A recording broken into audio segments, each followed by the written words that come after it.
I live in an apartment in a sketchier side of my town, so I'm not unaccustomed to strange people pulling up and strange things happening.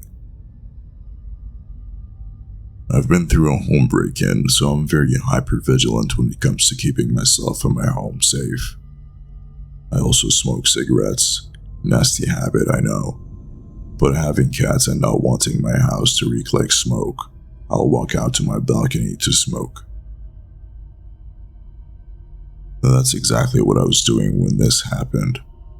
I was sitting on my balcony, smoking, and just enjoying my night, when I noticed a car I've never seen before pull into the back parking lot of my apartment, right by my balcony.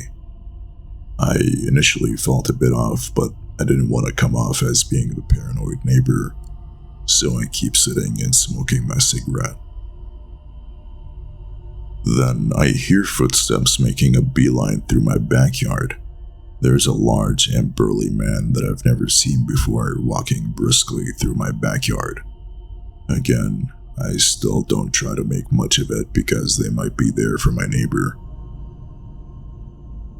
My anxiety is definitely on alert, but not in panic mode, until I realize he's going straight for my portion of the backyard.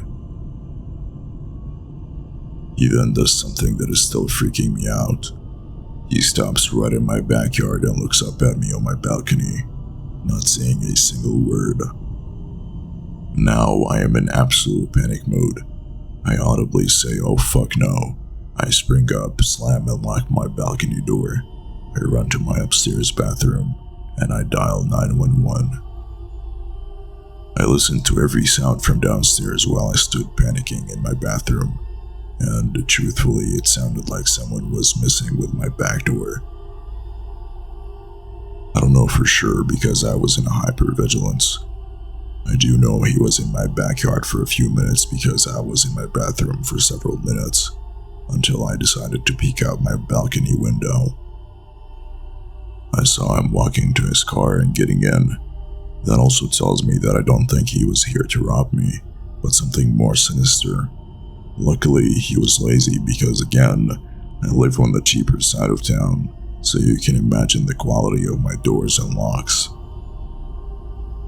I'm really hoping it was just some guy who was drunk or high and had the wrong house, but my gut is telling me otherwise. Regardless, I hope we never meet again. One time as a child, I went with my family to the grocery store. It was our monthly trip to stock up on groceries, so we're going to be there a while. I was 12 at the time, so by the age I had a good understanding of how to read people. We started in the produce aisle, and suddenly a strange man caught my eye. He was standing awkwardly close to us, sort of fake browsing the vegetables. His body language seemed off. He was standing with his back to us, but something seemed strange about the way he was positioned. As we slowly moved down the aisle, he would slowly rotate so his back was always facing us. As we got a little closer, I could tell he was wearing those see-behind glasses. Those gimmick sunglasses that have hidden mirrors on the inside of the lenses so you can see behind yourself. He had a dirty gray zip-up jacket on, and long, dark, messy hair. He had to be in his 40s. Our shopping went on, and wherever we went, I would see him standing there staring at me from across the store. He would keep his distance from us, but he was always within eyesight no matter where we were in the store. About 30 minutes in, my mom still hadn't noticed it, but he was starting to really creep me out. My mom didn't believe me at first. Eventually, we got to the refrigerator aisles, and this is when it got weird. Whatever aisle we were in, he would quickly pace past us, occasionally. At this point, he wasn't even trying to look like he was shopping. My mom and sister were starting to notice this and also seemed concerned. At one point, we were grabbing something off one of the shelves, and I could see him just standing on the opposite aisle, peeking through the shelves at us. His sunglasses were on still, but now his hood was up. We started to walk faster and do some random zigzags around the store to see if he really was following us, and to try and lose him. But he would keep up, all in a very sneaky way at that. He would always be at the opposite end of the aisle, but he kept up with us the whole time. By this point, my mom was concerned, so we pushed the cart up to the customer service area to talk to a manager about it. By this point, we lost him. We informed the manager, and she was very helpful. She actually went to go find the guy and talk to him. We waited at the counter until she paced back to us with a confused look on her face. She walked up to my mother and told us, "He said you're his mom." By this point, my mom and sister were concerned. The manager rang us up and said we should leave, and then they will escort the strange man. We walked out to the car, staying close to our mother, when we were met with a horrible sight.